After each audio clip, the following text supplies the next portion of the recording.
Well, power has been restored to Ukraine's Chernobyl nuclear power plant.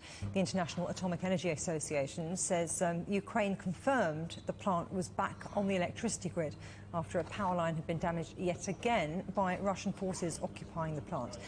There have been concerns over the risk of a radiation leak if the power line had not been repaired. Well, Tom Scott is Professor in Nuclear Materials at the University of Bristol. Well, we really shouldn't be too worried. The main issue around the power outages is that would possibly affect some of the safety monitoring systems that they have on the site. But I know that there's been a lot of worry about potential for fuel overheating. I can clearly sort of state that this fuel is over 2 decades old. It's not producing enough heat to be of any concern. And what about in terms of radioactivity? I'm just wondering how dangerous power cuts at nuclear plants like this really are.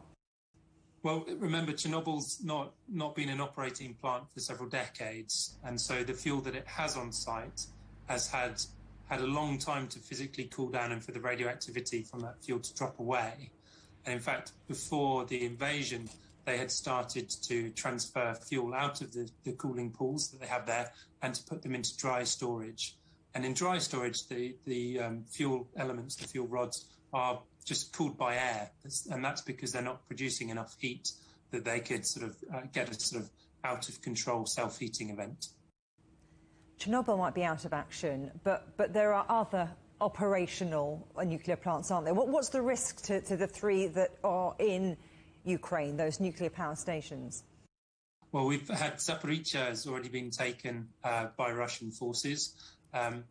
There was some damage to that site, but luckily none of the reactor buildings were hit substantially.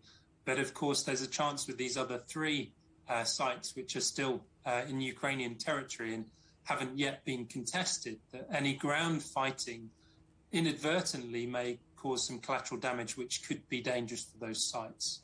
But the good news is that the types of nuclear reactor that they're using, these VVER reactors, are a completely different type of reactor than the Chernobyl reactors. So it wouldn't be possible for a Chernobyl extent event to occur.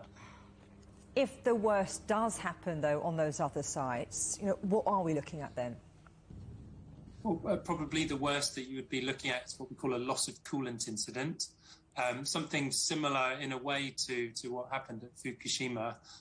That would be a sort of quite extreme worst case scenario. And I would underline that it's quite unlikely for that to happen. And that's because the pressure vessel and the bioshield which surrounds the reactor core are very substantial civil structures, which would be very, very robust to any sort of external kinetic perturbations from the outside.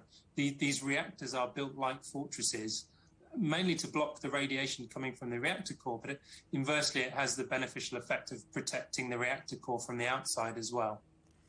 You talk about those safety measures already in place and those, I suppose, old Soviet pieces of infrastructure that are pretty robust.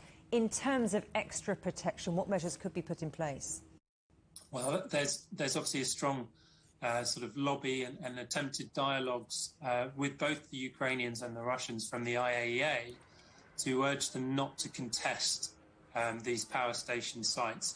If at all, we should be trying to ensure that there is no fighting around these sites.